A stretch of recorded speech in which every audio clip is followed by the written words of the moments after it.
যৌক্তিক লোন নিয়ে সেখানে কোরবানি দিলে সে কোরবানিতে ইবাদত হবে না, বরং গুনাহ হবে। আনাবিয়া বাহার নুসরাত, আপনি জানতে চেয়েছেন নামাজের ভিতর বারবার থুতু ফেললে কি নামাজ ভেঙে যাবে? নামাজের ভিতরে বারবার কেন থুতু ফেলবেন? যদি এটা বারবার করতে থাকেন, এটা আপনি নামাজে আসেন কি নাই এরকম সন্দেহ, একজন বাহিরের দর্শক আপনার দিকে তাকিয়ে এরকম সন্দেহ যে তার ভিতরে উদ্রেক হওয়ার মতো আপনি এত বেশি বারবার থুতু ফেলেন, তাহলে তো নামাজ হবে না।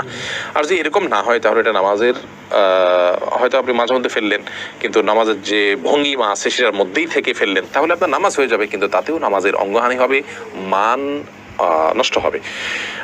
মাঝে মধ্যে আপনি বাধ্য হলেন ফেলতে, সেটা যদি আপনি ফেলেন যথাযথ উপায়, যেমন আপনি টিস্যুতে ফেললেন, মুখে পোকা ঢুকে গেছে কথা বা এই জাতীয় কিছু, সেটা জায়েজ আছে, কিন্তু প্রায় বা বারবার এরকম করা উচিত নয়, জায়েজ নয়।